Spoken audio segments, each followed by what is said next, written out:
60 ఏళ్ల ఉద్యమంలో సాధించిందేంటి? ఉద్యమమే దాడులు చేశాము, చాలా మందిని చంపేశాము. వీళ్ళు రాజకీయాల్లోకి వస్తామంటున్నారు అంటున్నారు. అసలు మావోయిజం కూడా రాజకీయమే. కేంద్ర ప్రభుత్వ లక్ష్యం నెరవేరుతున్నట్టే అనుకోవాలా? లక్ష్యం నెరవేరటం అనేది లేదండి. అంటే పార్టీని వాళ్ళు కంట్రోల్ చేయగలుగుతారేమో కానీ ప్రజల్ని కంట్రోల్ చేయలేరు కదా. ఉద్యమం అనేది ప్రజలతో వస్తుంది, పార్టీతో రాదు. ఓట్లేసి గెలిపించినప్పుడు ఇక మీ ఇష్టమని అప్పగించినట్టే కదా. ఓటింగ్ సిస్టమ్ మీదే 100 అనుమానాలు ఉన్నాయి కదా. ఇప్పుడు ఉద్యమం అనేది పార్టీ ఉంటే ఉద్యమం రాదు. విప్లవించే పరిస్థితులు ఉండాలి, విప్లవించే ప్రజలు ఉండాలి. ఆయుధమా కాదా అన్నది కాదు, పోరాటం ఉంటుందా లేదా అన్నదే ప్రశ్న. అంటే ఆ ఉద్యమం అణిగిపోయింది అనేది మనకు అర్థమవుతుంది, కానీ అది ఎక్కడో చోట ఒక మార్క్ వేస్తుంది. అడుగు తీసి అడుగు వేయలేని పరిస్థితి డెఫినెట్గా వస్తుంది. వచ్చినప్పుడు దాక్కోవడానికి ఒక ప్లేస్ దాచుకోండి, నల్లమల ఓపెన్ చేయకండి.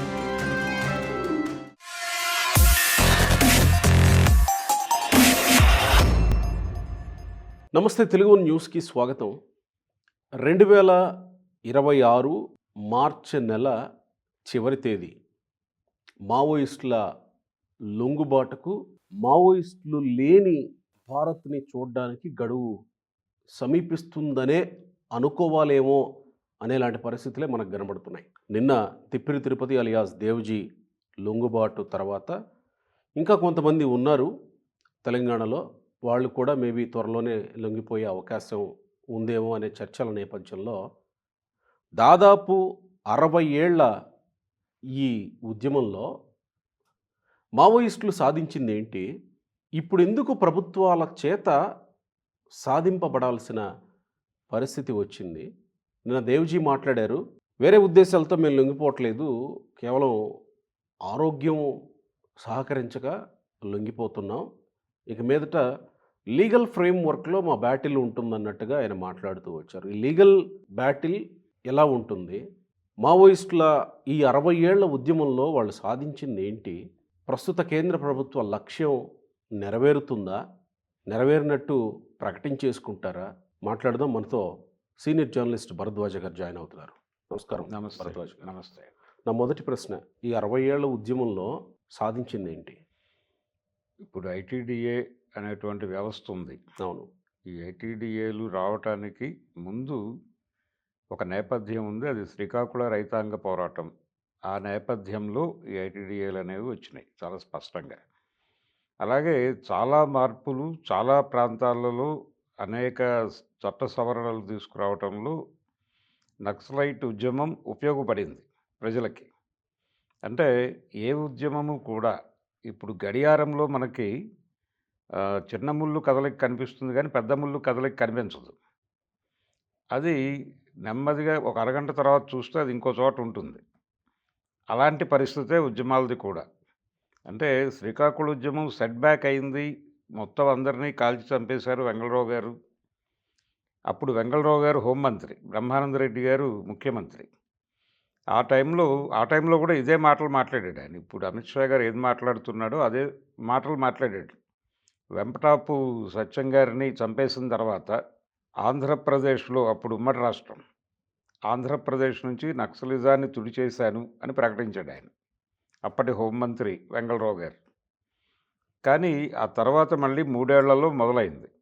అయితే ఆ ఉద్యమం తాలూకా అంటే అప్పుడు ఎందుకు జరిగింది, శ్రీకాకుళ రైతాంగ పోరాటం కావచ్చు, లేకపోతే నక్సల్బరీలో చారు మజుందార్ నాయకత్వంలో జరిగినటువంటి తిరుగుబాటు, రైతాంగ తిరుగుబాటు కావచ్చు, ప్రధానంగా గ్రామాల్లో ఉన్నటువంటి వడ్డీ వ్యాపారులకు వ్యతిరేకంగా మొదలైంది. అది మొదలయ్యి ఆ తర్వాత ఆ సరుకుని తక్కువ ధరకి కొనేసి ఎక్కువ ధరకు అమ్ముకుంటున్నటువంటి ఈ వీళ్ళు వ్యాపారస్తుల మీద దాడులుగా మొదలైంది.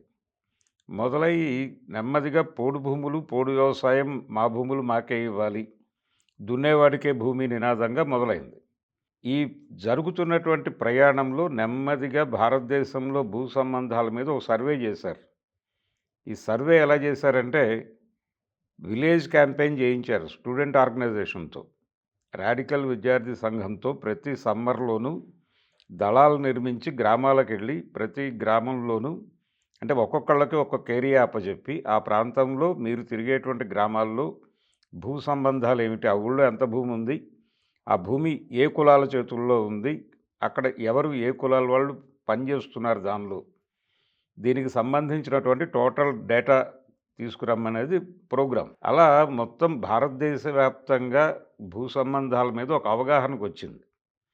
వచ్చిన తర్వాత నెమ్మదిగా ఏ ప్రాంతానికి వెళ్ళిన దళంతో ఆ ప్రాంతంలో ఆర్గనైజేషన్ తాలూకా లింకులు ఎస్టాబ్లిష్ చేస్తూ అలా మొదలైనటువంటి పోరాటం. దున్నేవాడికే భూమి అనేటువంటి నినాదం ఇరుసుగా కలిగినటువంటి వ్యవసాయ విప్లవం జరగాల్సి ఉంది ఈ దేశంలో.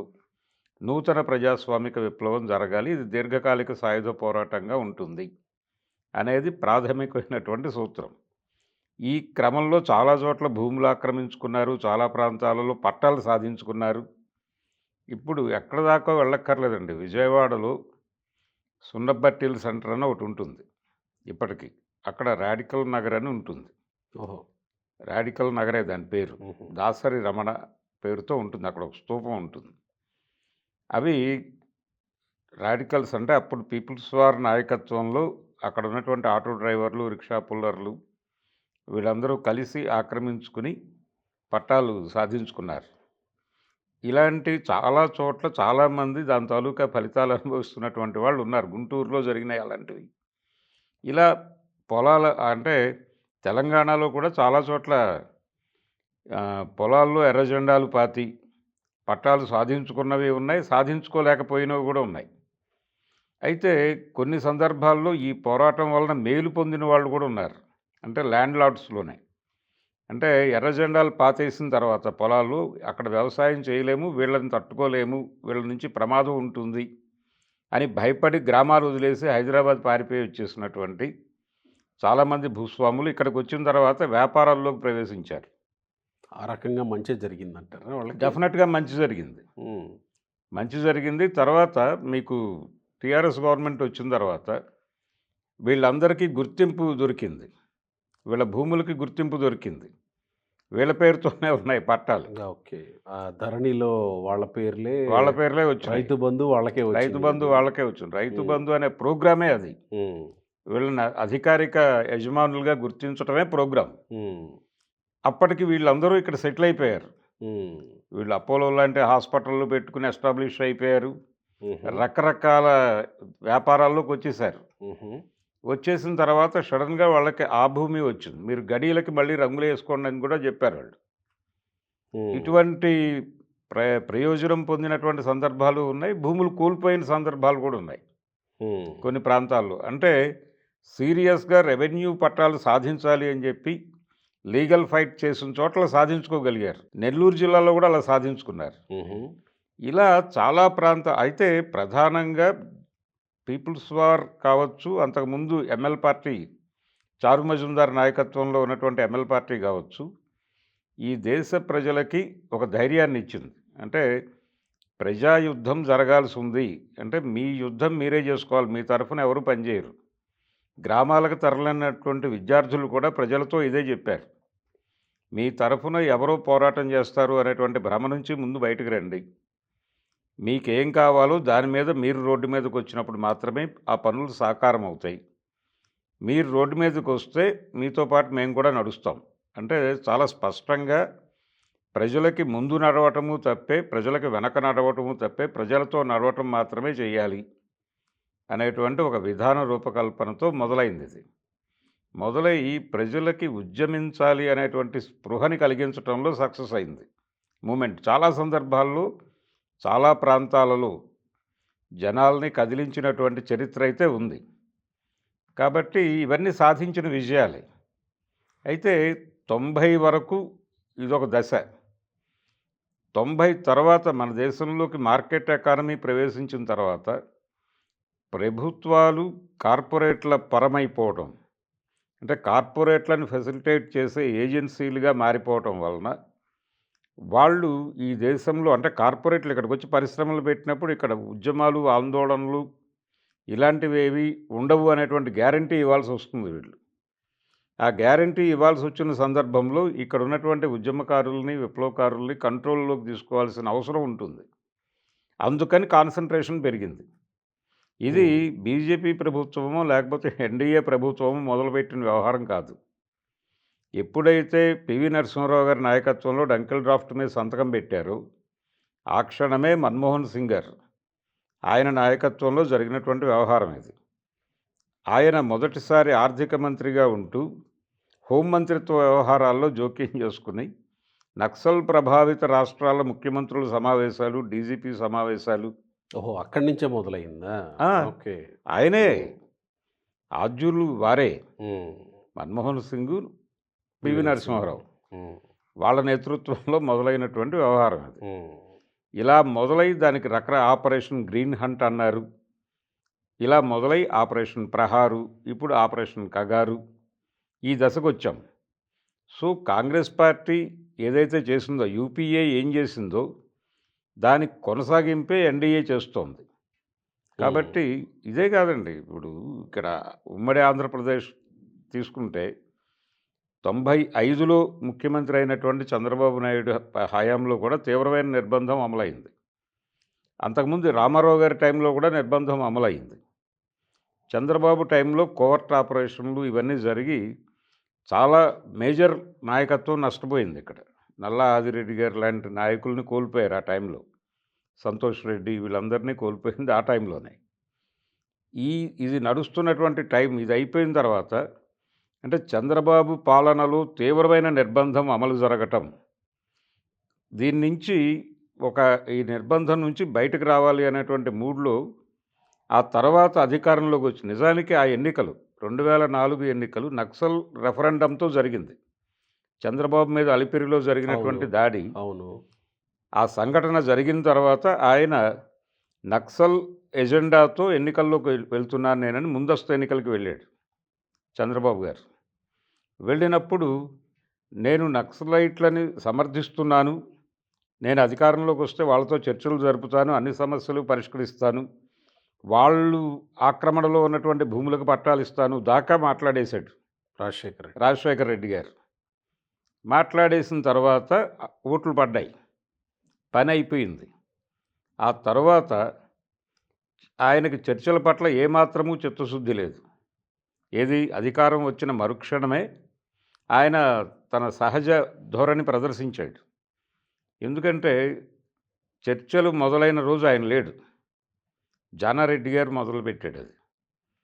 మొదలుపెట్టిన రోజు ఈయన ఏం చేశాడంటే నక్సలైట్లు వ్యతిరేకిస్తున్నటువంటి మావోయిస్ట్ పార్టీ అప్పటికి పీపుల్స్ వారే వ్యతిరేకిస్తున్నటువంటి పులిచింతల ప్రాజెక్టుకి శంకుస్థాపన చేయడానికి వెళ్ళాడు. దీనికి 3 రోజుల ముందే వీళ్ళు అడవిలో ప్రెస్ మీట్ పెట్టి దీన్ని మేము వ్యతిరేకిస్తున్నామని చెప్పారు. ఈయన కరెక్ట్గా ఇక్కడ చర్చలు మొదలైన క్షణంలో అక్కడ నిరసన ప్రదర్శనలు చేస్తున్నటువంటి హక్కుల సంఘాల వాళ్ళని అరెస్ట్ చేసి మరీ శంకుస్థాపన చేసినటువంటి చరిత్ర ఉంది ఆయనకి, వైఎస్ రాజశేఖర రెడ్డికి. సో ఆ రోజే ఆయన ఇండికేట్ చేశాడు, నేను అధికారంలోకి వచ్చే వరకు మాత్రమే మీ వాడిని, నేను అధికారంలోకి వచ్చాక నా పద్ధతిలో నేను వ్యవహరిస్తాను అనేది చెప్పేశాడు ఆయన. ల్యాండ్ సీలింగ్ యాక్ట్ వచ్చింది కూడా ఉద్యమాల ప్రభావం అంటే జమీందారీ వ్యతిరేక ఉద్యమాలు జరిగినాయి. తెలంగాణ సాయుధ రైతాంగ పోరాటం ఇక్కడ జరిగింది. అలాగే చల్లపల్లి జమీందారీకి వ్యతిరేకంగా చంద్రరాజేశ్వరరావు గారి నాయకత్వంలో కృష్ణా జిల్లాలో ఓ పోరాటం జరిగింది. పెదవేగిలో పోరాటం జరిగింది పశ్చిమ గోదావరి జిల్లాలో. ఇది మనకి ఇక్కడ ఉమ్మడి ఆంధ్రప్రదేశ్లో కనిపించేటువంటి ఘటనలు. అలాగే శ్రీకాకుళం జిల్లాలో జరిగింది. వీటితో పాటు దేశవ్యాప్తంగా జమీందారీలకు వ్యతిరేకంగా జరిగినటువంటి ఉద్యమాలు ఉన్నాయి. ఈ నేపథ్యంలోనే జమీందారీల రద్దు, వాళ్ళ భరణాల రద్దు ఇలాంటి కార్యక్రమాలన్నీ గ్రాడ్యువల్గా వస్తున్నటువంటి క్రమంలోనే ఈ ల్యాండ్ సీలింగ్ అంటే ఎవరికైనా సరే ఇన్ని ఎకరాలకి మించి ఉండరాదు, ఒకవేళ ఉంటే దాన్ని జప్తు చేసి గవర్నమెంట్ కంట్రోల్లో తీసేసుకుని దాన్ని ప్రజా ప్రయోజనాలకు వినియోగించాలి అనే ఉద్దేశంతో 70 దశకం ప్రారంభంలోనే 60 దశకంలోనే నిజానికి దీనికి పునాది పడింది. పడిన తర్వాత ఈ యాక్ట్ తీసుకురావటం అనేది కొంత భయపెట్టింది. అంటే చాలా లెక్కకి మించినటువంటి భూములు ఉన్నటువంటి వేల ఎకరాలు, వందల ఎకరాలు ఉన్నవాళ్ళు కూడా కొంచెం కంగారు పడ్డారు, ఎలా దీని నుంచి బయటపడాలి అని. రకరకాల పద్ధతుల్లో ఇది అసెంబ్లీల్లో ప్రవేశపెట్టాలి. అప్పుడు ఆంధ్రప్రదేశ్ చరిత్రకు వస్తే పివి నరసింహారావు గారు ముఖ్యమంత్రిగా ఉన్నాడు.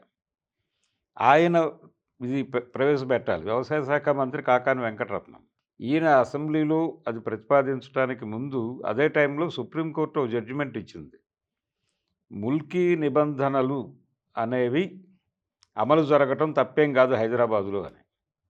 అంటే లోకల్, నాన్ లోకల్ మీద ఆంధ్రప్రదేశ్‌కు చెందినటువంటి గ్రాడ్యుయేట్స్ కేసేశారు హైకోర్టులో. ముల్కీ నిబంధనలు ఉండటంలో తప్పేం లేదని హైకోర్టు చెప్పింది. దాని మీద సుప్రీంకోర్టుకెళ్లారాళ్ళు.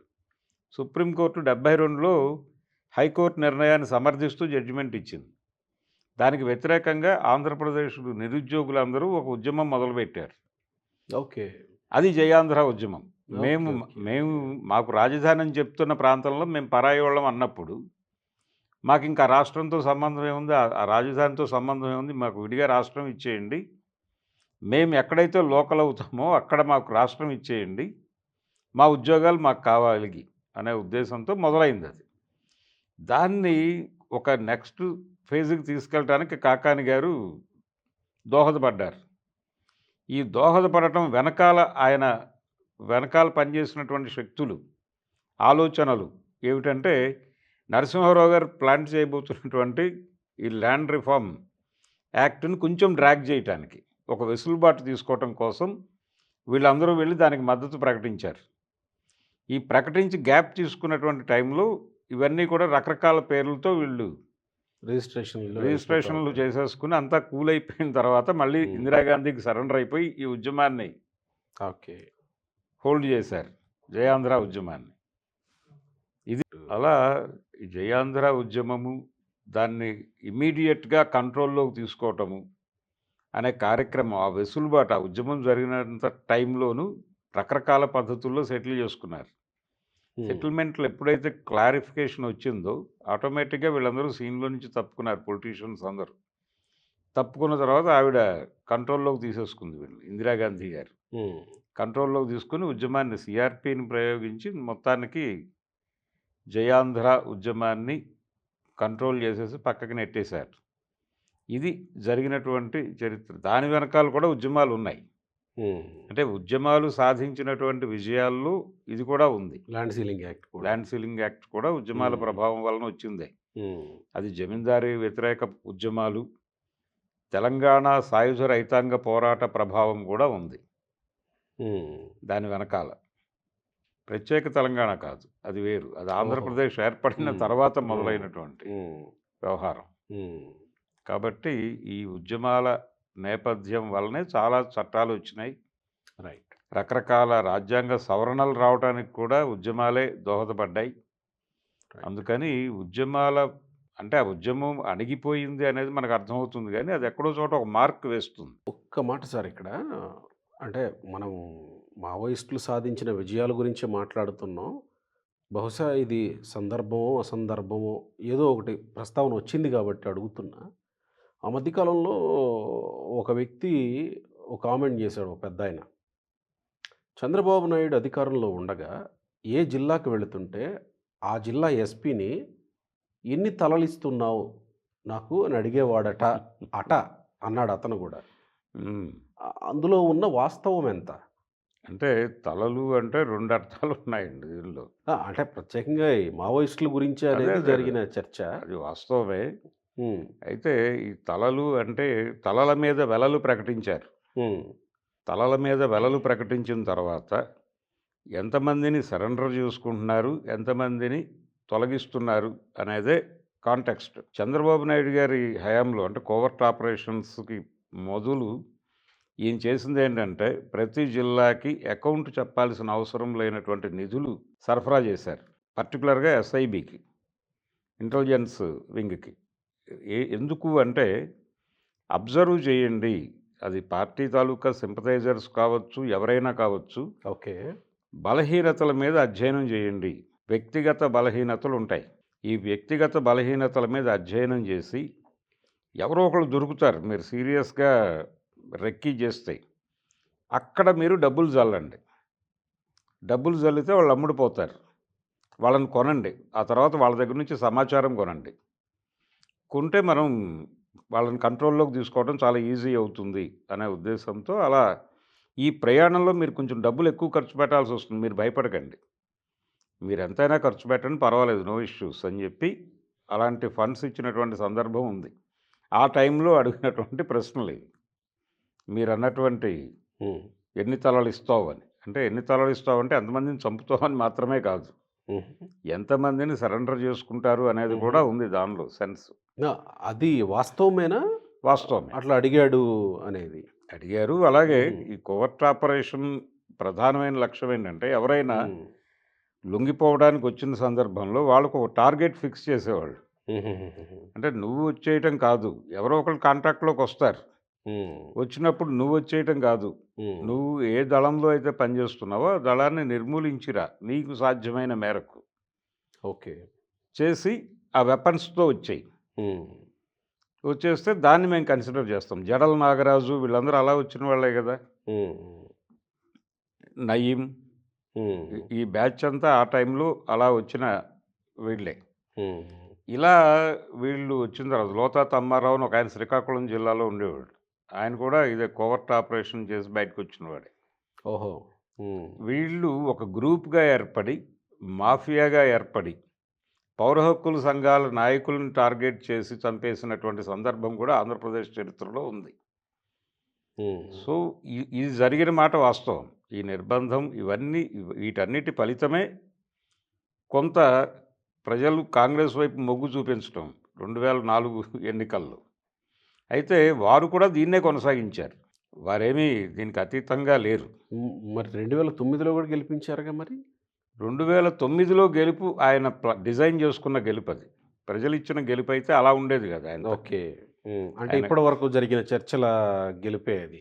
ఏది అంటే లోక్ సత్తా ఒకటి, పీఆర్‌పీ ఒకటి ఇలా ఈ రకరకాల ఈ అది ఇవన్నీ చర్చల్లో ఉన్నాయి పొలిటికల్, గదా! పొలిటికల్ హ్మ్. అది హ్మ్. పొలిటికల్‌గా ఆయన హ్మ్. ఒక స్కీమ్ చేసి గెయిన్ హుహుహుహుహు. చేసుకున్నటువంటి అధికారం అది. ఓకే. ఓకే. ఓకే. యాక్చువల్‌గా చర్చల సందర్భంగా చిన్నారుట్ల అనేటువంటి గ్రామం నుంచి వీళ్ళు చర్చలకు బయటకొచ్చారు.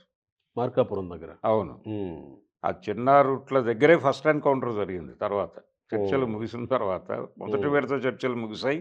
హ్మ్. రెండో విడత చర్చలకి తేదీ ప్రకటిస్తామని చెప్పి ఆళ్ళని పంపించారు. పంపించిన తర్వాత ఫస్ట్ ఎన్‌కౌంటర్ చిన్నారుట్ల దగ్గరే జరిగింది. సో, అది అంకురార్పణ. గేట్‌వే. చిన్నారుట్లనే గేట్‌వేగా చేసుకొని లోపలికెళ్ళి దాదాపు ఒక 1 ½ ఇయర్ రాష్ట్ర కార్యదర్శి మాధవ్‌ని చంపేసింది కూడా అక్కడే. హ్మ్. వైఎస్ రాజశేఖర రెడ్డి గారి హయాంలోనే. అంటే హ్మ్. టోటల్‌గా ఆంధ్రప్రదేశ్ నుంచి బయటకి పంపించేసినటువంటి పరిస్థితి పార్టీని. ఇది చరిత్ర. అది మొదలవుతూ వచ్చినటువంటి చరిత్ర 90స్ నుంచి మీరు చెప్తున్నది. అవును. నేనేమంటున్నానంటే, ఉదాహరణకి మొన్న ఈ మధ్య కాలంలో కేంద్ర ప్రభుత్వం తీసుకొచ్చిన రైతు చట్టాలని వ్యతిరేకిస్తూ రైతులు ఢిల్లీలో ఓ నిర్విరామమైనటువంటి సమ్మె చేశారు. ఉద్యమం అదేలెండి చేస్తే, అక్కడ. అవును. ప్రభుత్వం ఆ చట్టాన్ని వెనక్కి తీసుకుంది. అవును. అలాంటి విజయాలేమన్నా ఉన్నాయా? ఈ ఉద్యమ చరిత్రలో, మావోయిస్టు ఏది ఉద్యమ చరిత్రలో? చట్టాలని వెనక్కి చట్టాలని వెనక్కి తీసుకొని, లేదా ప్రత్యేకంగా చట్టాలని చట్టాలు చేసే చేయించారు గదా! అదే నేనంటున్నా. అదే చట్టాలు చేయించినవున్నాయి. హుహు. చట్టాలు చేయించిందే నేను చెప్పింది. ఇప్పుడు ఐటీడీఏలనేది వీళ్ళ కృషే. అంటే ఐటీడీఏ మీద నేను ఈ మధ్య కాలంలో విన్నది, తమిళనాడుకు చెందిన ఒక బ్యూరోక్రాట్ ఐటీడీఏల కోసం విపరీతంగా పోరాడి, ఆయన ప్రజా ఉద్యమంలో కలిసి ఆయన అదే అంకురార్పణ ఇవన్నీ చేశాడట. ఉన్నాయి. హ్మ్. అయితే రకరకాల మంది ఆకాంక్షలున్నాయి. ఆ టైంలో పర్టిక్యులర్‌గా ఆదివాసీ హ్మ్. అంటే పోడు భూముల వ్యవసాయము, అలాగే అటవీ సంపద మీద వాళ్ళకున్నటువంటి హక్కులు, దాన్ని వాళ్ళకి ఏదో బార్టర్ సిస్టమ్‌లో ఏదో కొంత నూనిచ్చి, వాళ్ళ దగ్గర ఉన్నటువంటి పంట మొత్తం తీసేసుకోవటం, ఇలాంటి కార్యక్రమాలు జరిగేవి. హ్మ్. దీని మీద చాలామంది ఆఫీసర్లు గూడా మాట్లాడారు. ఓకే. మాట్లాడారు. అదే టైంలో జరిగిన ఉద్యమాలు గూడా అవే. హ్మ్. దొంగ లెక్కలు రాసి, వాళ్ళు ఇంకా డబ్బులివ్వాలని జెప్పి, హ్మ్. వేధించటం మొదలుపెట్టి, దీనికి వ్యతిరేకంగానే చారు మజుందార్ అక్కడ మొదలుపెట్టింది నక్సల్బరీలో. హ్మ్. కాబట్టి, ఈ నేపథ్యంలో దీన్ని కంట్రోల్ జేయటం ఎలా అనేది కేంద్ర ప్రభుత్వం ఆలోచించింది. అంటే, మనం ఏదో ఒకటి చేయాలంటే, మనం ఒకటి ఉద్యమం మీద దాడులు జేశాము, చాలామందిని చంపేశాము. ఇదంతా జరిగింది. వెంపటాపు సత్యం గారు మాత్రమే గాదు, ఆదిభట్ల కైలాసం, సుబ్బారావు పాణిగ్రాహి, పంచాది కృష్ణమూర్తి వీళ్ళందరినీ పలాస దగ్గర సోంపేట రైల్వే స్టేషన్‌లో పట్టుకొని చంపేశారు. కాబట్టి ఇవన్నీ జరుగుతున్నాయి. అక్కడేమో చారు మజుందార్ కలకత్తాలోనే దొరికాడు ఆయన. ఆయనది లాకప్ డెత్. లాకప్‌లో చంపేశారు ఆయన్ని. సో, అదే టైంలో సరోజ్ దత్తాని చంపేశారు అక్కడే. ఇవన్నీ జరుగుతున్నటువంటి క్రమంలో మనం ఏదో చెయ్యాలి అని అనుకుని ఈ కార్యక్రమం మొదలుపెట్టారు. మొదలుపెట్టి మీరు ఉద్యమాలు చేయక్కర్లేదు, మేమే మీ కష్టాలు తీరుస్తాం అని చెప్పి ఈ ఇంటిగ్రేటెడ్ వ్యవహారంలోకొచ్చారు. కాబట్టి ప్రతి ఉద్యమము ఏదో ఒకటి అంటే ఆ ఉద్యమాన్ని అణిచివేసిన తర్వాత అయినా సరే ఆ ఉద్యమం తాలూకా లక్ష్యం ఏదో ఒకటి ప్రజలకు చేరుతుంది. అందుకని ఏ ఉద్యమము ఒక మార్క్ వేయకుండా వెళ్ళిపోదు.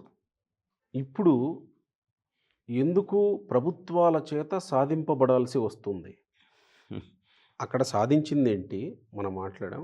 ఇప్పుడు ఎందుకు సాధింపబడాల్సి వస్తుంది ఉద్యమ నాయకులు, ఉద్యమం అంతా? అంటే వీళ్ళు ఎప్పుడైతే కార్పొరేట్లకి ఫెసిలిటేట్ చేసే ఏజెన్సీలుగా ప్రభుత్వాలను మార్చేశారో, అప్పుడు ఎవరైతే భూములు కోల్పోతున్నారో వాళ్ళ తరఫున వీళ్ళు నిలబడి పోరాటం చేయాల్సినటువంటి పరిస్థితి వస్తుంది. దీన్ని ప్రాపర్‌గా హ్యాండిల్ చేయటంలో అంటే దీన్ని ఆర్గనైజ్ చేసుకోవటంలో పార్టీ వైపు నుంచి జరిగినటువంటి తప్పులు కూడా ఉన్నాయి. అంటే 90 దశకంలో మొదలైనటువంటి నిర్బంధం ఒక రకంగా ఒంటరిని చేయటం మాత్రమే కాదు, అడవికి పరిమితం చేసినటువంటి పరిస్థితి కూడా జరిగింది. కేవలం అడవిలోనే లేదు సమస్య. మైదానాల్లో కూడా సమస్యలున్నాయి. అవును గదా! మైదానాల్లో జరుగుతున్నటువంటి సమస్యలను ఎలా అడ్రస్ చేయాలి అన్నప్పుడు చుండూరు ఇన్సిడెంట్ జరిగినప్పుడు, చుండూరులో దాడి జరిగినప్పుడు, అప్పుడు పార్టీ ఒక నిర్ణయం తీసుకుంది. అదేంటంటే మనం అర్బన్ దళాలను కూడా నడపాలి అని. ఆ ప్రయత్నం చేశారు కానీ వర్కౌట్ అవ్వలేదు అది. దొరికిపోయారు, చనిపోయారు. ఇది అంత ఈజీ వ్యవహారం కాదు. వెపన్స్‌తో అర్బన్ ఏరియాలో ఉండటం అనేది కొంచెం కష్టంతో కూడుకున్న వ్యవహారం అనేది అర్థమైంది. అయితే ఈ సమయంలోనే అసలు భారతీయ సమాజాన్ని అర్థం చేసుకోవటంలోనే ఒక గందరగోళానికి గురయ్యారు. తూర్పు యూరప్ కూలిపోయిన తర్వాత, సోవియట్ రష్యా కుప్పకూలిపోయిన తర్వాత 90 దశకం ప్రారంభంలో అప్పుడు ఇక్కడ అస్తిత్వవాద ఉద్యమాలు వచ్చాయి. దళితవాదం అనేది మొదలైంది. అంటే మా సమస్యల గురించి మేమే మాట్లాడతామని కింది కులాల వాళ్ళు మాట్లాడటం మొదలుపెట్టారు.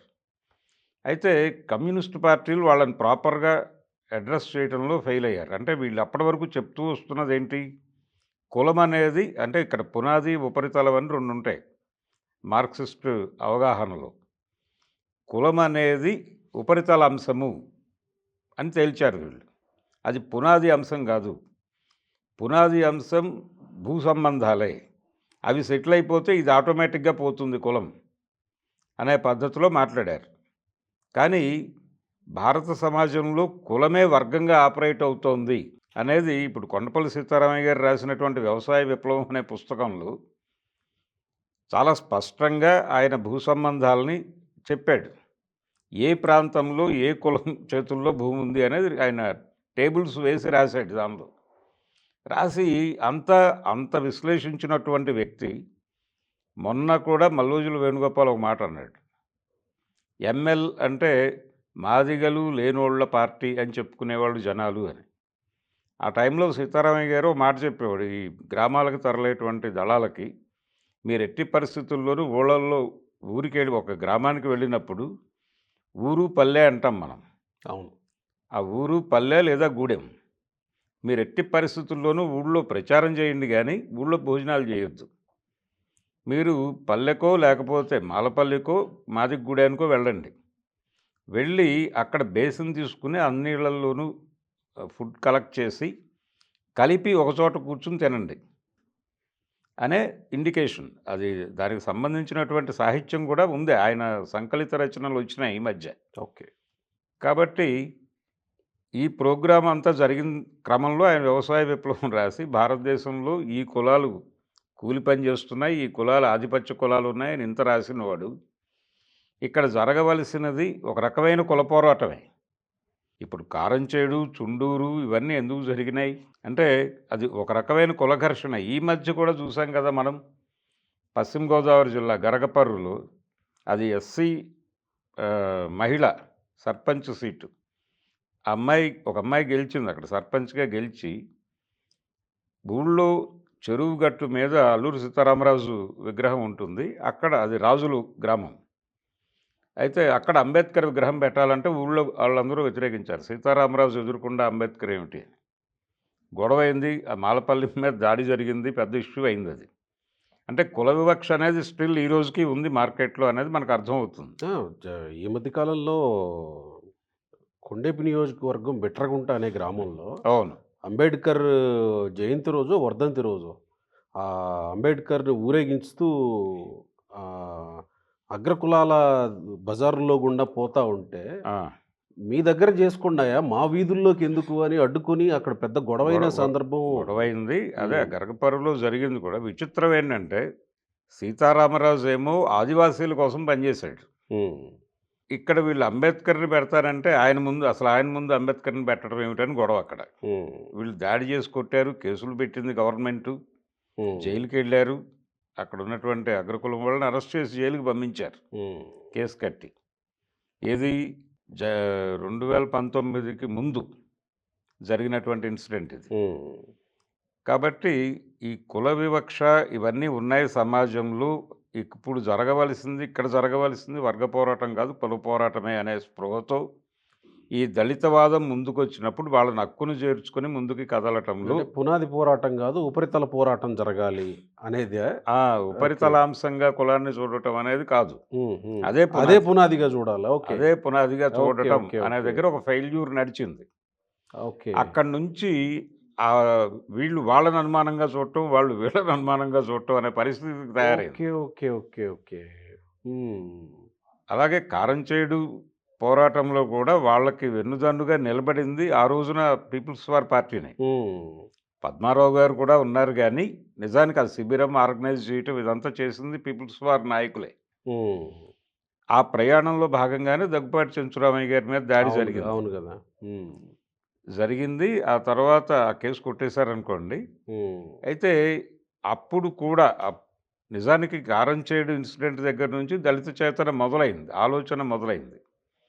మొదలయ్యి మన సమస్యలు మనమే మాట్లాడుకోవాలి అన్నటువంటి ఒక ఎరుకని మొదలుపెట్టింది అక్కడి నుంచే.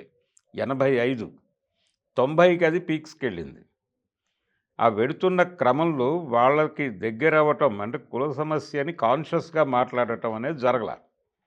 ఇది ఒక రకంగా ఇప్పుడు కూడా భారతదేశంలో ఎప్పుడైతే కార్పొరేట్ రాజ్యం మొదలైందో, కాన్స్టిట్యూషన్ అనేది వాళ్ళకి ఇబ్బందికరంగా మారుతూ వస్తోంది. రాజ్యాంగానికి వీళ్ళ ఆచరణకి చాలా గ్యాప్స్ ఉన్నాయి. అసలు ఈ రాజ్యాంగమే తీసేసి వేరే మనం కార్పొరేట్ రాజ్యాంగాన్ని ప్రవేశపెడితే బావుంటుందనే అభిప్రాయం కూడా ఎన్‌డీఏ గవర్నమెంట్‌కుంది. వీళ్ళు 24లో 100 సీట్లు కోల్పోయారు. అవును. ఏది 60 వీళ్ళు ఫిజికల్‌గా కోల్పోయారు. 40 ఏమో వీళ్ళు యాస్పిరేట్ చేసినవి కోల్పోయారు. ఈ 100 సీట్లు గెలిచుంటే గనక వాళ్ళు డెఫినెట్‌గా కొత్త రాజ్యాంగాన్ని పట్టుకొచ్చేవాళ్ళు. కానీ అది రాకపోవడంతో హోల్డ్ చేశారు దాన్ని. హ్మ్. ఇప్పటికీ ఆ సమస్యలున్నాయి.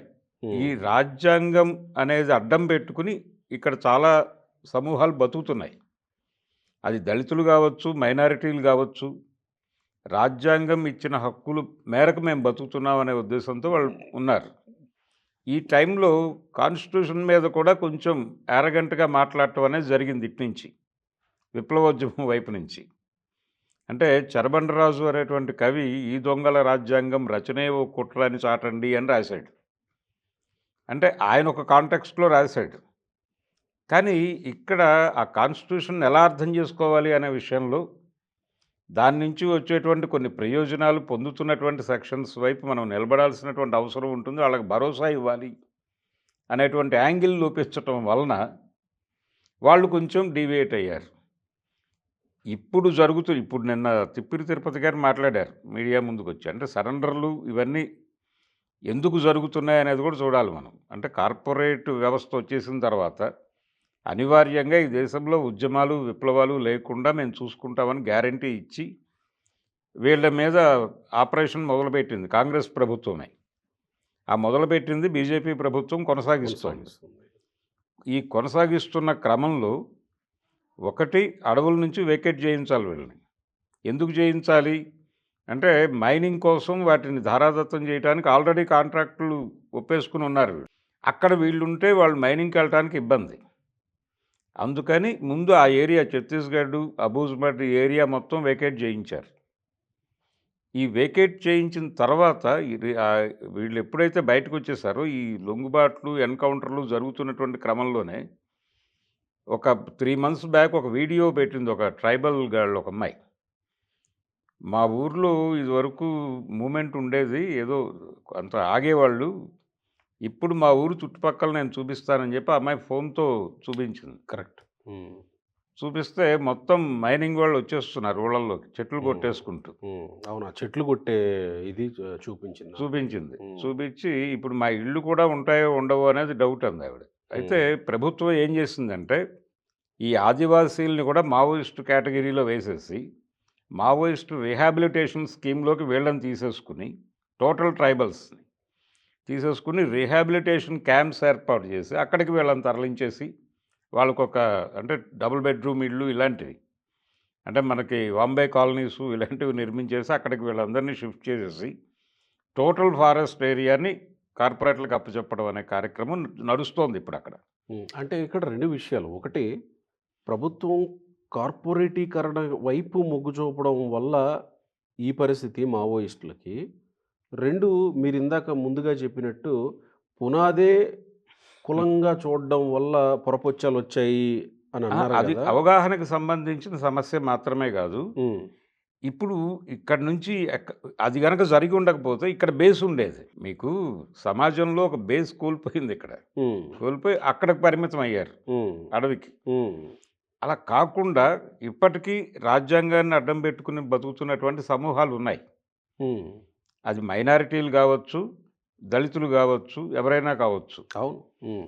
ఈ సెక్షన్స్‌లోకి రిట్రీట్ అవ్వాలి గదా! హ్మ్. అప్పుడు నాయకత్వాన్ని కాపాడుకోగలిగి హ్మ్. ఉండేవాళ్ళు. హ్మ్. హ్మ్. అది జరగల. హ్మ్. అది జరక్కపోవడంతో కాన్సంట్రేట్ చేయటం తేలికయింది వాళ్ళకి. హ్మ్. తేలికవ్వటం వలన దాడులు ఉధృతమైనయి. వాళ్ళసలు ఇటు కదలలేని పరిస్థితి. దీనికి తోడు టెక్నాలజీ వచ్చేసింది. హ్మ్. ఈ టెక్నాలజీలో ఎవరు హైడ్ అయ్యేటువంటి పరిస్థితి కాదు. హ్మ్. ఇప్పుడు అజ్ఞాతంగా ఉండటం అనేది కుదిరే పని కాదు. అవును గదా! హ్మ్. ఎందుకంటే మీకు యాప్ ట్రాకింగ్ కూడా జరుగుతోంది. అంటే ప్రతి నంబర్ ఇష్యూ అయ్యేటువంటి ప్రతి నంబర్ పేరుతో హ్మ్. ఒక సూపర్ కంప్యూటర్‌లో ఒక ఫోల్డర్ క్రియేట్ అయిపోతుంది. అది మనకు తెలీదు. మనం ఈ ఫోన్‌లో ఆ నంబర్ వేసుకున్న తర్వాత ఈ ఫోన్‌లో జరిగేటువంటి యాక్టివిటీస్ అన్నీ దానిలో పడిపోతూ ఉంటాయి. హ్మ్. ఎప్పుడో బలానా ఫోన్ నంబర్ వాడితో ప్రాబ్లమ్ వస్తుంది గవర్నమెంట్‌కి. మనం సోషల్ మీడియాలో చాలా మాట్లాడుతూ ఉంటాం. చాలా రాస్తూ ఉంటాం. ఇవన్నీ జనం ఏమనుకుంటున్నారో గవర్నమెంట్ తెలుసుకోవడం కోసం పెట్టినటువంటి మెకానిజం. మనం మనం మాట్లాడటానికి ఏదో స్వేచ్ఛ కల్పించారు. సోషల్ మీడియా వచ్చాక మనం దుమ్ము రేపుతున్నాం అని అనుకుంటాం గానీ, అది కాదు ఇష్యూ. ఎప్పటికప్పుడు స్టోర్ అవుతూ ఉంటదక్కడ. ప్రజలు ఏమనుకుంటున్నారో తెలుసుకోవడం కోసం సోషల్ మీడియా.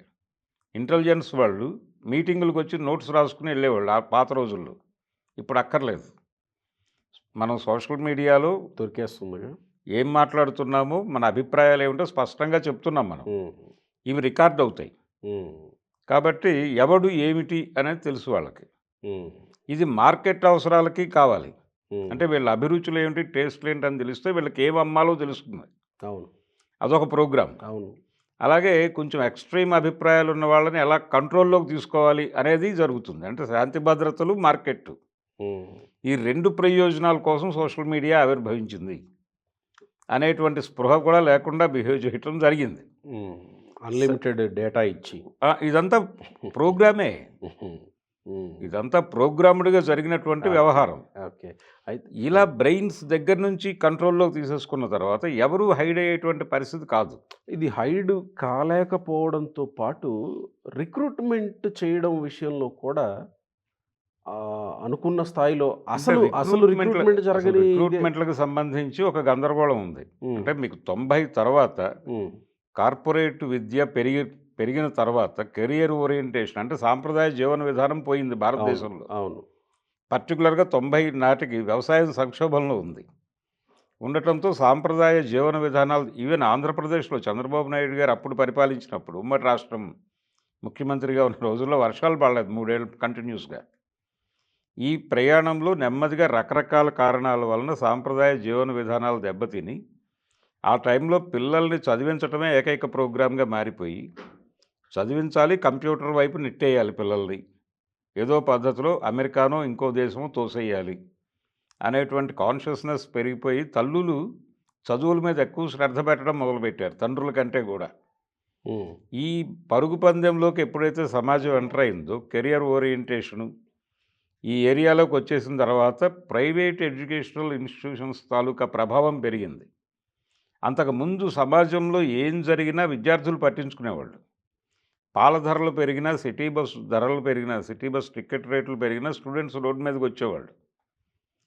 ఎప్పుడైతే మీకు కార్పొరేట్ ఎడ్యుకేషన్ సిస్టమ్ వచ్చిందో, ప్రెజర్ పెరిగిందో, ప్రతి ఒక్కరికి ఫస్ట్ ర్యాంక్ వచ్చి తీరాలి అనేటువంటి ప్రోగ్రాం వచ్చేసిందో, అలాగే పేరెంట్స్ వైపు నుంచి విపరీతమైన ప్రెజర్ మొదలైందో, డబ్బులు ఇన్వెస్ట్మెంట్గా మారింది అది. ఇది జరగటం మొదలుపెట్టిన తర్వాత విద్యార్థి సంఘాల్లో రిక్రూట్మెంట్లు ఆగిపోయినాయి. విద్యార్థి సంఘాలు దాదాపు మూతపడిపోయినటువంటి పరిస్థితి అవును. దేశవ్యాప్తంగా. అవును. ప్రతి రాజకీయ పార్టీకి సెకండరీ లీడర్షిప్ ఇక్కడి నుంచే వచ్చేది. ఉమ్, స్టూడెంట్ ఫ్రంట్ నుంచే రావాలి. ఉమ్, ఆ రిక్రూట్మెంట్ లేదు. ఉమ్, అలాగే సమాజంలో సఫరింగ్లో ఉన్నటువంటి ఈ సమాజం వలన బాధలు పడుతున్నటువంటి ఉమ్, సెక్షన్స్ని సీరియస్గా పట్టించుకోకపోవడం వల్ల అక్కడి నుంచి రిక్రూట్మెంట్ రాలేదు. ఈ రెండు కారణాలు ఉన్నాయి. అంటే ట్రైబల్ రిక్రూట్మెంట్ ఉంది అక్కడ. ఓకే. ట్రైబల్ రిక్రూట్మెంట్ మీదే ఇప్పుడు మన వేణుగోపాల్ సరెండర్ అయినప్పుడు ఆయన వెనకాల వచ్చినటువంటి వాళ్ళందరూ ట్రైబల్సే. ఉమ్, ఇప్పుడు వాళ్ళందరూ వెళ్ళిపోతారు తిరిగి. అంటే సరెండర్ అయిన వాళ్ళందరినీ రేపు ఏప్రిల్ 1వ తారీఖు నుంచి వాళ్ళ ఊళ్ళకి పంపించేస్తారు. వాళ్ళు ఇంకా క్యాంప్లోనే ఉన్నారు. ఉహుహుహు. ఆసన్నతో వచ్చిన వాళ్ళు, వేణుగోపాల్తో వచ్చిన వాళ్ళు, ఉమ్, ఇక్కడ చంద్రన్న వీళ్ళతో పాటు వచ్చిన వాళ్ళు, వీళ్ళందరూ క్యాంప్స్లోనే ఉన్నారు. ఉమ్, వాళ్ళు ఎవరిని బయటకు వదలలేదు ఇంకా. ఉమ్, మార్చి 31 అయిపోయిన తర్వాత వదులుతారు వాళ్ళని. ఉమ్. అంటే ట్రైబల్ ఏరియాస్లో రిక్రూట్మెంట్ జరిగింది, మైదాన ప్రాంతాల్లో జరగల. దీనికి కారణం కారణం ఇది. స్టూడెంట్ యూనియన్స్ మూతపట్టం, రాడికల్ విద్యార్థి సంఘం మూతపట్టం. ఉమ్, ఇప్పుడు అంతేగాని తిరుపతి తిరుపతి గారు కూడా ఆర్ఎస్యు ప్రోడక్టే. Okay, okay. అలాగే నమ్మళ్ళ కేశవరావు గారు కూడా ఆర్ఈసి స్టూడెంట్, ఆయన వరంగల్. ఉమ్, ఉమ్, ఆయన కూడా ఉమ్. రాడికల్ స్టూడెంట్స్ యూనియన్ అంటే వీళ్ళని ఆకర్షించడంలో ఎక్కడన్నా తప్పులు చేశారా? ఎవరిని లోపల ఉన్న మావోయిస్ట్ పార్టీ వీళ్ళని ఆకర్షించడంలో, రిక్రూట్ చేసుకోవడంలో ఏమన్నా తప్పులు రిక్రూట్ చేసుకోవడం అంటే విద్యార్థి సంఘాల మీద నిర్బంధము పెరిగింది. చేసిందా? నిర్బంధంతో పాటు అసలు విద్యా వ్యవస్థే మారిపోయింది.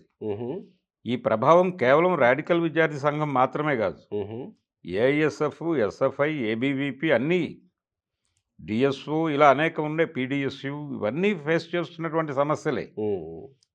ప్రతి పొలిటికల్ పార్టీకి సెకండరీ లీడర్షిప్ స్టూడెంట్ ఫ్రంట్ నుంచి వెళ్ళేది. అవునవునవును.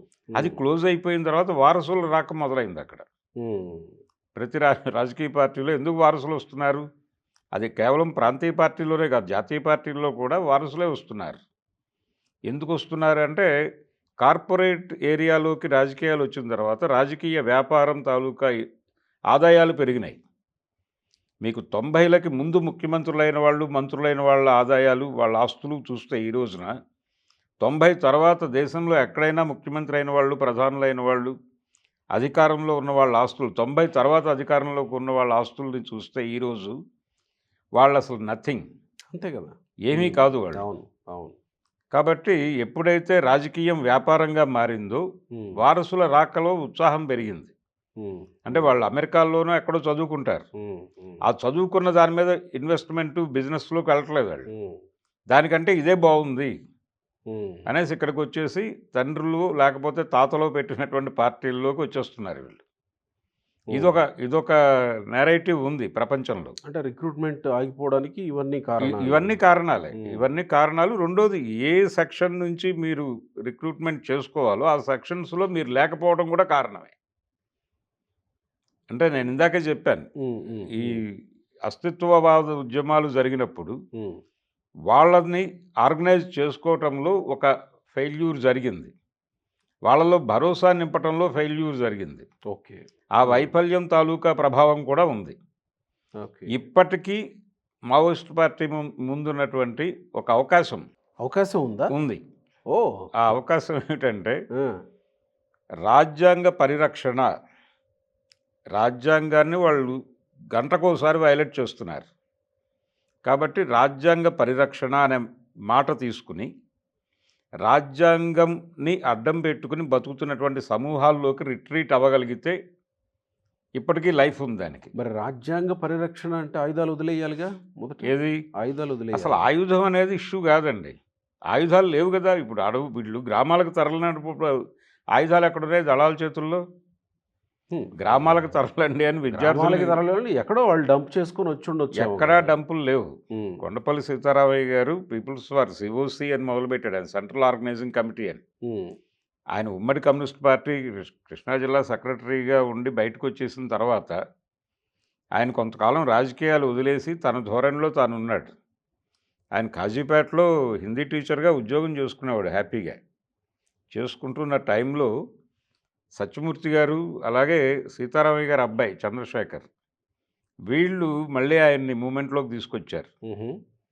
తీసుకొచ్చిన తర్వాత ఆయన రివ్యూ చేశాడు అసలు ఈ ఫెయిల్యూర్స్ కారణం ఏమిటి అని.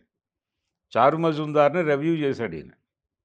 రివ్యూ చేసి మీరు ప్రజా సంఘాలు వద్దన్నాడు ఆయన. ప్రజా సంఘాలు పెడితే ఆర్థిక పోరాటాలకు పరిమితం అయిపోతాం.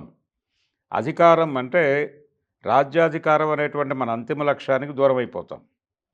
కాబట్టి ప్రజా సంఘాలు పెట్టొద్దు అనేది చారు మజుందార్ గారి సిద్ధాంతం. అది తప్పు అన్నాడు ఈయన. దానివల్ల ఏం జరుగుతుందంటే మీకు ప్రజలతో కాంట్రాక్ట్ రాదు.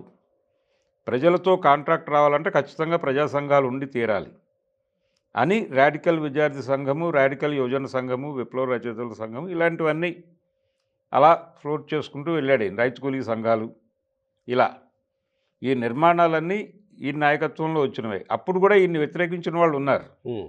పర్టికులర్గా రవూఫ్ గారు వీళ్ళు సీరియస్గా లిన్పియావో గ్రూప్ అని ఒకటి ఉండేది ఆ రోజుల్లో. వీళ్ళు సీరియస్గా వ్యతిరేకించడమే కాదు ఈయన ప్రజా సంఘాల మీద ఒక కరపత్రం వేశారు అప్పుడు. కొండపల్లి బొమ్మలు ఆటకే కానీ వేటకే పనికిరావు ఓహో. అని హెడ్డింగ్. హ్మ్. 70 ప్రాంతాల్లో వచ్చింది అది కరపత్రం. హుహు. సో అలా కొండపల్లి బొమ్మలుగా మొదలైనటువంటి రాడికల్ విద్యార్థి సంఘము, హ్మ్. రాడికల్ యువజన సంఘము, రైతు కూలీ సంఘము ఇవన్నీ కూడా జనాల్లోకి వెళ్ళి ఉద్యమాలు చేశాయి. రైట్. చేసి రిక్రూట్మెంట్ తీసుకొచ్చినాయి. రైట్. హ్మ్. తీసుకొచ్చి ఈ స్థాయి ఉద్యమాన్ని నిర్మించడానికి అదే పునాది. రైట్. ఇప్పుడు మీరు అంటున్నది రాజ్యాంగ పరిరక్షణ అనే ఆయుధం ఇప్పటికీ ఉంది వాళ్ళ చేతిలో అని అంటున్నారు ఉంది. కదా. ఎట్లా అది? దాన్ని ప్రాపర్గా అర్థం చేసుకుని అంటే రాజ్యాంగవాదం అని కూడా మాట్లాడుతున్నారు. రాజ్యాంగవాదం అంటే రాజ్యాంగమే అన్ని సమస్యలకి పరిష్కారం అని అనుకోవద్దు హ్మ్.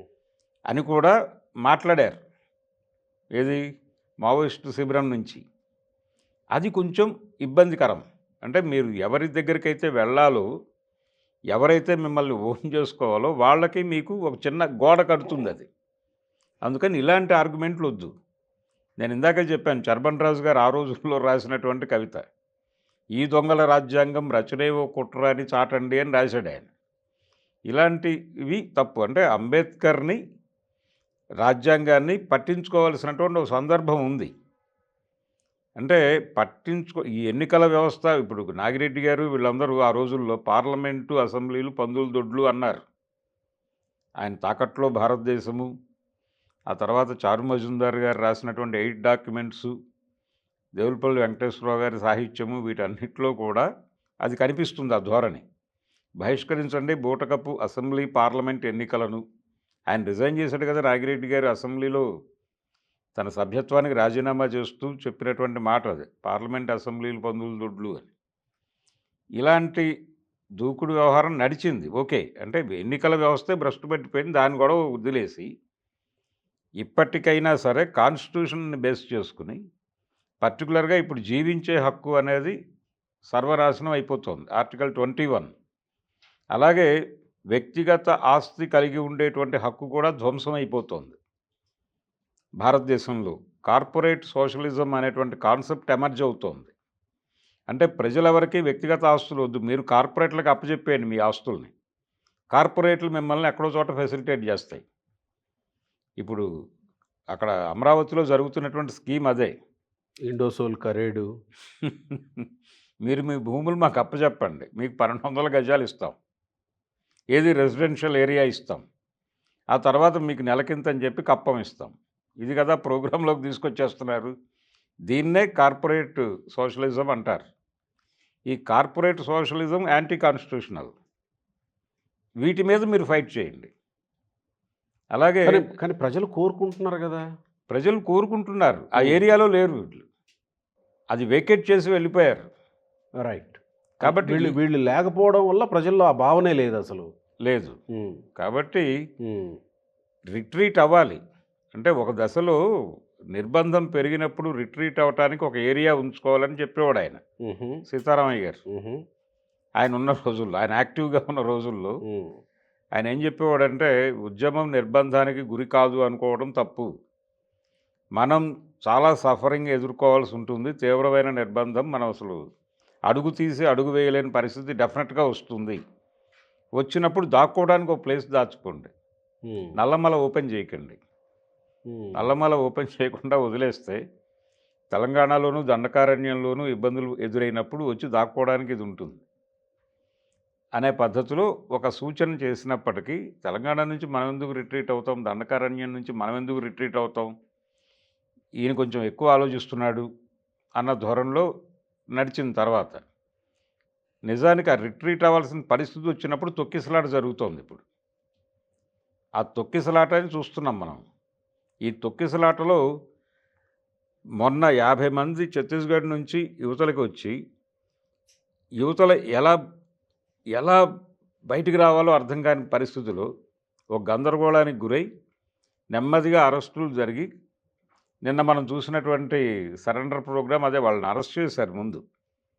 అరెస్ట్ చేసి దాదాపు వారం రోజులు పైన ప్రెజరైజ్ చేసి, వాళ్ళకి ఆప్షన్ లేదు. ఇప్పుడు రెండే ఆప్షన్స్.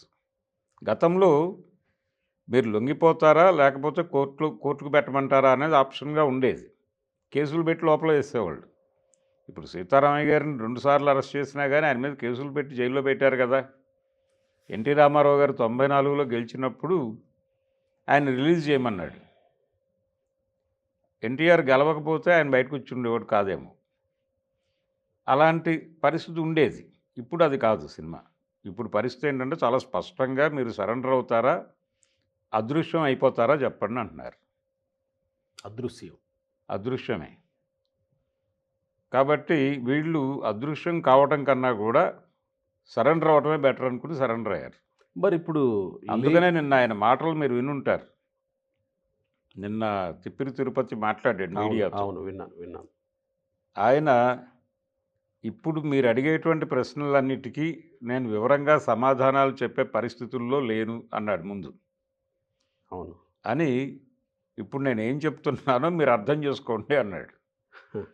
అని ఉమ్, నేను ఇప్పటి వరకు 40 సంవత్సరాల నుంచి ఏ యాక్టివిటీలో ఉన్నానో, ఏ సిద్ధాంతాలతో ఉన్నానో దాన్ని ప్రజా పునాది మీద, అంటే కాన్స్టిట్యూషనల్ ఫ్రేమ్వర్క్లోనే అన్నాడు ఆయన. అని ఈ ఫ్రేమ్వర్క్లో ఎలా పనిచేయాలో ఉమ్. దానికి సంబంధించినటువంటి ఆలోచన చేసే ప్రయత్నాల్లో ఉన్నాను అని చెప్పాడు ఆయన. అంటే ఆయనకి ఒక నేపథ్యం ఉంది. అంటే ఈ కాన్స్టిట్యూషనల్ ఫ్రేమ్వర్క్, లీగల్ ఫ్రేమ్వర్క్ అనే దగ్గర నాకు ప్రశ్న ఏంటంటే, as a citizen or as a politician ఎట్లా? అసలు వాళ్ళు రాజకీయాల్లోనే ఉన్నారు. ఇప్పుడు కొత్తగా చాలామంది ఏం మాట్లాడుతున్నారంటే, వీళ్ళు రాజకీయాల్లోకి వస్తామంటున్నారు అంటున్నారు. అసలు మావోయిజం కూడా రాజకీయమే. మావోయిస్టు పార్టీ కూడా ఒక పొలిటికల్ పార్టీ. Political party. వాళ్ళకు ఒక పొలిటికల్ ఎజెండా ఉంది. రాజ్యాధికారం సాధించడమే వాళ్ళ కార్యక్రమం కూడా. తుపాకీ గొట్టం నుంచే రాజ్యాధికారం సిద్ధిస్తుంది అన్నాడు ఆయన, చారు మజుందార్. అన్నప్పుడు మాకినేని బసవపున్నయ్య లాంటి వాళ్ళు అన్నారు, తుపాకీ గొట్టం నుంచి గుండు వస్తుంది కానీ ఆ అధికారం ఎలా వస్తుంది అని. మీరు తుపాకీ గొట్టం ముందుకు వచ్చి నిలబడితే నేను చూపిస్తాను రాజ్యాధికారం ఎలా వస్తుందో అన్నాడు ఆయన. కాబట్టి ఇప్పుడు కాన్స్టిట్యూషనల్ ఫ్రేమ్వర్క్లోకి వస్తాను అనే పద్ధతిలో ఆయన మాట్లాడటం అనేది నిజానికి ఆహ్వానించదగినటువంటి పరిణామం. అంటే ఏంటి అది? అదే అర్థం కావట్లేదు. కాన్స్టిట్యూషనల్ ఫ్రేమ్వర్క్లోకి రావడం అంటే ఎలా? చేయాల్సిన పని చాలా ఉంది. ఇప్పుడు నిన్నో మొన్నో మనం ఒక ఏఐ సమ్మిట్ జరిగింది అక్కడ. అవును. జరిగినప్పుడు ఒక ఫేక్, ఒక డాగ్ చైనాకి సంబంధించి ఒక పేటెంట్కి సంబంధించిన గొడవ జరిగింది. అవును. ఆ గల్గోటియా యూనివర్సిటీ వాళ్ళు క్లెయిమ్ చేసుకున్నటువంటిది ఆల్రెడీ ఆ ప్రోడక్ట్ మార్కెట్లో ఉంది. China product. ఇండియన్సే చాలామంది కొనుగోలు చేశారు దాన్ని. దీన్ని వీళ్ళు నిర్లజ్జగా అక్కడ పెట్టేసి ఇది మా పేటెంట్ అని మాట్లాడారు. తర్వాత దానికి సవరణ చెప్పుకున్నారు. మేము దీనికంటే అడ్వాన్స్ రూపంలోకి వెళ్తున్నామని చెప్పడం మా ఉద్దేశం. అందుకని డిస్ప్లే చేసాం. వాళ్ళ అనుమతితోనే చేసామన్నారు. అయితే అప్పటికే వాళ్ళు మాట్లాడిన ప్రెస్ మీట్లు ఇవన్నీ అవన్నీ మార్కెట్లోకి వచ్చేసాయి వచ్చేసినాయి. కదా! అవును. అవి ఇప్పటికీ లైవ్‌లోనే ఉన్నాయి. హ్మ్. సో, ఇలాంటి కార్పొరేట్ ప్రైవేట్ యూనివర్సిటీలు, ప్రైవేటు విద్యా సంస్థలు వీటి తాలూకా అంటే ఇవి జరుపుతున్నటువంటి దుర్మార్గాలు, వీటిని అడ్రస్ చేయటం, పేరెంట్స్‌ని ఆర్గనైజ్ చేయటం, ఇలాంటి చాలా కార్యక్రమాలు ఉన్నాయి. మీరు ఈ ఫ్రేమ్‌వర్క్‌లోకొస్తే చేయాల్సిన పని చాలా ఉంది. కాబట్టి ఇక్కడ ఒకటి సాయుధ పోరాటము అనేది చాలామంది మాట్లాడేస్తున్నారు. ఆయుధాలు ఉండటం వలన ఇబ్బంది పడుతున్నారు వీళ్ళు అని. ఆయుధాలు వదిలేసి వచ్చేయొచ్చు కదా అనే ప్రతిపాదన కూడా చేశారు చాలామంది. ఆయుధాలు వదిలేసి సరెండర్ అయిపోయి బయటకొచ్చేసి మీరు లీగల్‌గా పనిచేయొచ్చు కదా అని చాలామంది ప్రతిపాదించారు. అయితే లీగల్‌గా పనిచేయటానికి ప్రభుత్వాలు అనుమతిస్తాయా అనేది డౌటు. అసలు ఉద్యమమే ఉండకూడదు అని అనుకుంటోంది ప్రభుత్వం. ఏ రకమైన ఉద్యమము అంటే కూడా. సాయుధ ఉద్యమమా? నిరాయుధ ఉద్యమమా అసలు అనే 2 సాయుధమా, ఉన్నాయి కదా! నిరాయుధమా కాదు అసలు. హ్మ్. ఉద్యమాలే వద్దనుకుంటున్నారు వీళ్ళు.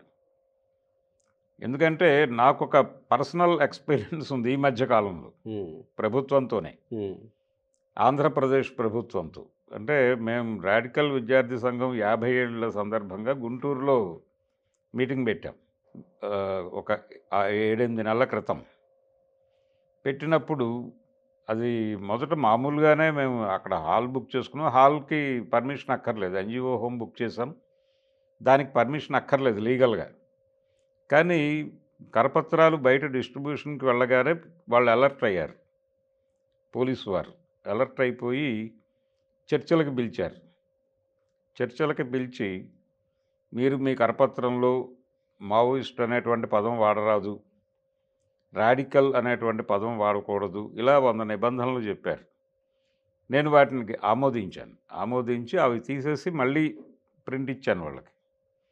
ఇచ్చిన తర్వాత మళ్ళీ పిలిచారు. ఇలా వరుసగా 4, 5 డేస్ వెళ్ళాను నేను. రోజూ పంచాయతీనే. ఏదో ఒకటి తీసేయమని. చివరికి లాస్ట్‌కి రేపు మీటింగ్ అనగా ఆ రోజు పంచాయతీ. మీరు పూర్వ విప్లవ విద్యార్థి వేదిక అని పెట్టారు కదా! ఆ పేరుతో ఇక్కడ మీటింగ్ జరిగింది హైదరాబాద్‌లో అంతకుముందే. ఫిబ్రవరిలో ఇక్కడ జరిగింది. 4 నెలల తర్వాత అక్కడ జరిగింది. ఫిబ్రవరిలో అక్కడ జరిగింది కదండీ! హైదరాబాద్‌లో అక్కడెవరు అబ్జెక్ట్ చేయలేదు అంటే, లేదు లేదు. హోమ్ దగ్గర నుంచి ఇబ్బందుంది దీనికి సంబంధించి. కాబట్టి ఆ విప్లవ అనేది తీసేస్తే మేము మిమ్మల్ని పూర్వ విద్యార్థి అని పెట్టుకోవాలి. అని అన్నాడాయన గుంటూరు హుహు. ఎస్పీ గారు. అంటే హ్మ్. తీసి ఏం పెట్టాలక్కడ అన్నాను నేను. అంటే క్యాజువల్‌గా ఆయన ఓ మాట అన్నాడు. అంటే లెఫ్ట్‌కేదో తెలుగు పదం ఉంటుంది కదా మీ దగ్గర అన్నాడు. అంటే వామపక్షం అన్నాను. అది పెట్టండి ఏమవుతుంది అన్నాడు.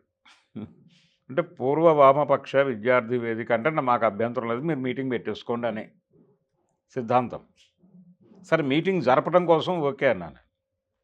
ఎలాగోలా మీటింగ్ అయితే జరగాలి మీటింగ్ కదా! అయితే అయిన తర్వాత మాట్లాడదాం అనే ఉద్దేశంతో. హ్మ్. అన్న తర్వాత వామపక్షమే విప్లవం కదా!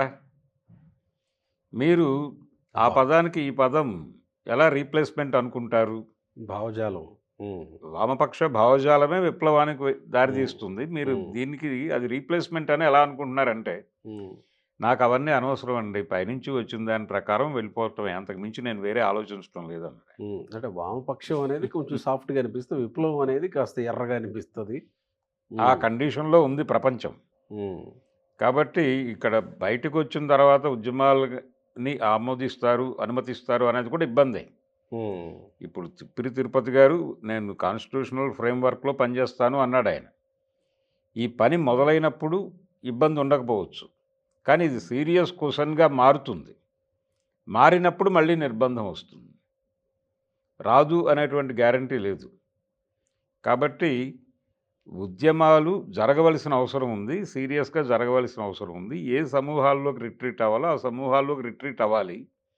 అయితే తిరుపతి గారు మాట్లాడిన దాని మీద నాకు కలిగిన ఆశ ఏంటంటే, ఆయన వచ్చినటువంటి సామాజిక నేపథ్యం.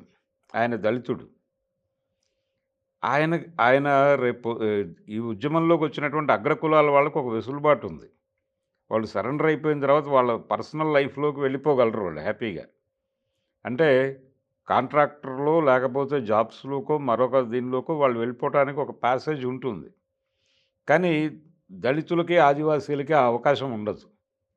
వాళ్ళ జీవితంలోనే యుద్ధం ఉంటుంది. అవును కదా! సో, ఆయన సరెండర్ అయిన తర్వాత ఇంటికెళ్ళినా యుద్ధమే. అలాగే అదే పరిస్థితుల్లో ఆదివాసీలు ఇప్పుడు వేణుగోపాల్‌తో బయటకొచ్చిన వాళ్ళు కూడా రేపు ఏప్రిల్ 1 తర్వాత వాళ్ళు గూడెలకెళ్తే అక్కడ యుద్ధంలోనే ఉంటారు వాళ్ళు. సో, ఒక యుద్ధానికి రిప్రజెంట్ చేసేటువంటి సమూహం నుంచి వచ్చినవాడు ఈయన. అదే బతుకు పోరాటం. బతుకు పోరాటమే. హ్మ్. అందుకనే ఆ మాట మాట్లాడాడాయన. ఏది? మేము నేను రాజకీయ కార్యాచరణలోనే ఉంటాను అనే మాట ఆయన మాట్లాడటం వెనకాల నేపథ్యం ఉంది. అందుకని ఒక లీగల్ ఫ్రేమ్‌వర్క్‌లో ఏదో ఆలోచిస్తున్నాడాయన. అంటే ఈ క్రైసిస్‌లో ఉన్నాడు వారం రోజుల నుంచి. హుహుహు. ఈ అరెస్టు దాని నుంచి ఎలా బయటపడాలి అన్న దీనిలో ఒక క్రైసిస్‌లో నుంచి మాట్లాడిన మాటే అది. దీన్ని ఎలా డిజైన్ చేస్తారు అనేది చూడాలి. దాదాపు ఇదే మాట వాళ్ళు మాట్లాడారు. వేణుగోపాల్ కూడా మాట్లాడాడు. అవును. కరెక్ట్. మేము ఒక రాజకీయ పార్టీ ఏదో ఆర్గనైజ్ చేసే ఆలోచనతో ఉన్నాము అని. హ్మ్. అయితే ఆయన వ్యవహరించిన ధోరణి వేరు. వీళ్ళు వ్యవహరిస్తున్న తీరు వేరు. హ్మ్. వీళ్ళు సరెండర్ అయినప్పటికీ దీని తాలూకా అంటే ఉన్న కండిషన్స్ అర్థమవుతున్నాయి. అంటే లీగల్ ఫ్రేమ్‌వర్క్‌లో చేయడానికి ఇంకా అడ్డంకులేముంటాయి? ఇప్పుడు ఆహ్, గన్నుతోనో, తుపాకీతోనో రాజ్యాధికారమో, గన్ను పట్టుకొనో, తుపాకీ పట్టుకొనో హుహు. యా యాంటీ కాన్స్టిట్యూషన్ చేయడం కరెక్ట్ కాదు గాబట్టి అదే. అంటే యాంటీ కాన్స్టిట్యూషన్ అనేది వీళ్ళకి మాత్రమే కాదు. ప్రభుత్వం కూడా యాంటీ కాన్స్టిట్యూషనల్‌గానే వ్యవహరిస్తోంది. ప్రభుత్వం కూడా ఆహ్, రాజ్యాంగాన్ని పక్కన అంటే పెట్టే వ్యవహరిస్తోంది. అంటే ప్రభుత్వం ప్రజాస్వామ్యబద్ధంగా ఏర్పాటైన ప్రభుత్వం కదా! యాంటీ కాన్స్టిట్యూషన్ అని ఎట్లా అంటాం ఆ మనం? ప్రజాస్వామ్యం అనేదే డొల్లని అంటే మనకు రకరకాలుగా ప్రజలు అర్థమవుతోంది. ఓట్లేసి గెలిపించినప్పుడు ఇక మీ ఇష్టమని అప్పగించినట్టే కదా! ఈ ఓటింగ్ సిస్టమ్ వాళ్ళకి. మీదే 100 అనుమానాలు ఉన్నాయి కదా ఇప్పుడు. అదంతా తర్వాత విషయం. No, sir no, no. జరుగుతున్నదే ప్రజాస్వామిక ప్రజాస్వామ్యం విధానం అని అనే అంటాం చెప్తున్నాం. గదా! అని చెప్తున్నాం. కానీ దాని మీద ఇప్పుడు ఓటర్ రహిత ఓటింగ్ విధానం దిశగా భారత పార్లమెంటు ప్రయాణం చేస్తోంది అనే అభిప్రాయం అది నిరూపితం అయినప్పుడు. ఆ ఆర్గ్యుమెంట్ అయితే నడుస్తోంది ఆ! కదా! చర్చ నడుస్తుంది. ఆ చర్చ అభిప్రాయము, ఆ నడుస్తుంది. చర్చ నడుస్తోంది కదా! హ్మ్. హ్మ్. సీరియస్‌గానే హ్మ్. హ్మ్. ఎవరి సాక్ష్యాలు వాళ్ళు మార్కెట్‌లో ప్రవేశపెడుతున్నారు. హ్మ్. అనుమానాలే అభిప్రాయాలు గూడా గాదు మళ్ళీ. అభిప్రాయాలు, అనుమానాలు ఎవరి ఎవరి నిదర్శనలు వాళ్ళకున్నాయి. అవును. అవును. వాళ్ళు రాహుల్ గాంధీ దగ్గర నుంచి అందరూ చేస్తున్నారు ఆ పని. ఆయన హ్మ్. ఓటర్ల హ్మ్. జాబితానే తీసుకొచ్చి అవును. ఈ ఒకే మధ్య కాలంలో ఇంట్లో పరకాల ప్రభాకర్ తెచ్చిన ఒకే ఇది ఇంట్లో 200 ఓట్లున్నాయని చెప్పేసి ఆయన చూపించాడు కదా! స్పష్టంగా ఆహ్, మైసూరు నియోజకవర్గం నుంచి హ్మ్. రాహుల్ గాంధీ. అవును. సో, ఈ సందేహాలున్నాయి భారత ప్రజాస్వామిక వ్యవస్థ మీద. హ్మ్. నిన్న మల్ల రాజిరెడ్డి గారు మాట్లాడాడు. మాట్లాడుతూ ఓ మాట అన్నాడు. మేము లీగల్ ఫ్రేమ్‌వర్క్‌లో పనిచేస్తామంటే అదేదో ఎన్నికల వ్యవస్థలోకొస్తామని అర్థం చేసుకోకండి అన్నాడాయన. లేచి నిలబడి. సో, ఆయన మాట్లాడిన దానికి, ఈయన మాట్లాడిన దానికి లింక్ చేస్తే వీళ్ళు ఏం చేయబోతున్నారు అనే దానికి సంబంధించి ఒక చిన్న హోప్ ఏంటంటే, ఏదో ఒక ఆర్గనైజేషన్ లాంటిది అంటే ఒక ఒక ప్రజా సంఘం లాంటిది ఏదో ఏర్పాటు చేసి పబ్లిక్ ఏ ఇష్యూస్ మీద అయితే బయటకొస్తుందో వాళ్ళకి మద్దతుగా నిలబడేటువంటి ఆలోచన ఏదో ఉంది ఓకే. వీళ్ళకి. అంతే తప్ప చాలామంది ఏదో పొలిటికల్ పార్టీ పెట్టేస్తున్నారు అనేది కొంతమంది మాట్లాడుతున్నారు. కాంగ్రెస్‌లో చేరతాడా? లేకపోతే టీఆర్ఎస్‌లో చేరతాడా? అనే పద్ధతిలో కొంతమంది మాట్లాడేస్తున్నారు. హ్మ్. ఇవి కాదు. హ్మ్. ఒక ప్రజా సంఘం ఆర్గనైజ్ చేసే ఆలోచన లాగానే కనిపించింది. ఓకే. రాజిరెడ్డి గారు మాట్లాడిన దానికిను, తిరుపతి హ్మ్. గారు మాట్లాడిన దానికి హ్మ్. కొంచెం అనుసంధానం చేసుకొని ఆలోచిస్తే హ్మ్. ఒక ప్రజా సంఘం ఏదో నిర్మించే ప్రయత్నం జరుగుతోంది అనేది అర్థమైంది. Right sir. ఇక క్లియర్‌గా మిగిలి ఉన్న ప్రశ్నేంటంటే, మహా అయితే ఇంకొక నెల రోజుల సమయం ఉంది. ఈ మార్చి 31. మనం ఈ ఇంటర్వ్యూ చేస్తున్న సమయానికి. అవును. కేంద్ర ప్రభుత్వ లక్ష్యం నెరవేరుతున్నట్టే అనుకోవాలా? లక్ష్యం నెరవేరటం అనేది లేదండి. అంటే పార్టీని వాళ్ళు కంట్రోల్ చేయగలుగుతారేమో గానీ, ప్రజల్ని కంట్రోల్ చేయలేరు గదా! ప్రజల అంటే సఫరింగ్ ప్రజల ప్రజలు సఫరింగ్ ఉంది. వాళ్ళ లక్ష్యం అది ప్రజలు గాదు గదా! ఉద్యమం అనేది ప్రజలతో వస్తుంది. పార్టీతో రాదు. పార్టీ అనేది ఒక ఎక్విప్‌మెంట్ అంతే. హ్మ్. అంతే తప్ప ఉద్యమం అనేది పార్టీ ఉంటే ఉద్యమం రాదు. విప్లవించే పరిస్థితులుండాలి. విప్లవించే ప్రజలుండాలి. 3 మ్యాజిక్ వెపన్స్ అంటాడు మావు. ఆ 3 మ్యాజిక్ వెపన్స్‌లో ఒక వెపన్ మాత్రమే పార్టీ. రేపు పొద్దున ప్రజలు వాళ్ళ సమస్యలు ఎక్కువైపోయి, వాళ్ళు వీధిలోకి రావటం మొదలుపెడితే అప్పుడు మావోయిస్ట్ పార్టీ ఉన్నా లేకపోయినా వాళ్ళు ఇంకో నిర్మాణంతో రోడ్డు మీదకొస్తారు. అప్పుడు మావోయిస్టులు అని అనం కదా, ఇంకో మీరు నిర్మాణం మావోయిస్ట్ అంటాం కదా. ఇంకో నిర్మాణం అనండి, సో ఏదైనా అనండి. ఇప్పుడు మావోయిస్ట్ పార్టీని కంట్రోల్ చేసినంత ఈజీగా ఉండదు అప్పుడు వ్యవహారం. వివిధ సమూహాలు రోడ్డు మీదకి వచ్చి ఘర్షణకు దిగినప్పుడు అది తర్వాత విషయం సార్. అవునండి, ఆ వెల్లువ ఉంది. ఆ, ఆ వెల్లువ అంత ఈజీ కాదు. ఆ. దాన్ని కంట్రోల్ చేయటం వీళ్ళ వల్ల అవుతుందని నేను అనుకోవడం లేదు. అంటే భావజాలం. భావజాలం కాదు, భావజాలం దాని- ఇవన్నీ దాని- పక్కన పెట్టండి. దా- ఈ బ్రెయిన్స్ అన్నీ ఎక్కడో చోట పనిచేస్తాయి, ఉమ్, ఏదో పద్ధతిలో పనిచేస్తాయి. మళ్ళా రాజిరెడ్డి కావచ్చు, ఉమ్, లేకపోతే బడే చొక్కారావు కావచ్చు, ఉమ్, ఈ బుర్రలన్నీ ఎక్కడో చోట పనిచేస్తాయి. ఉమ్, రేపు రాబోయేటువంటి వెల్లువలో ఈ బుర్రలు కూడా ఉండొచ్చు. ఉమ్, సో ఒక వెల్లువ క్రియేట్ అవటానికి ఒక రంగం అయితే సిద్ధం అవుతుంది. అది ఆ మధ్యకాలంలో ఒక ఛత్తీస్గఢ్లో ఎప్పుడో సరెండర్ అయిపోయినటువంటి ఈ సరెండర్ల పరంపర కంటే ముందే సరెండర్ అయి ఇంటికి వచ్చేసినటువంటి ఒక నాయకుడిని ఇంటర్వ్యూ చేయడానికి వెళ్ళాడు ఒక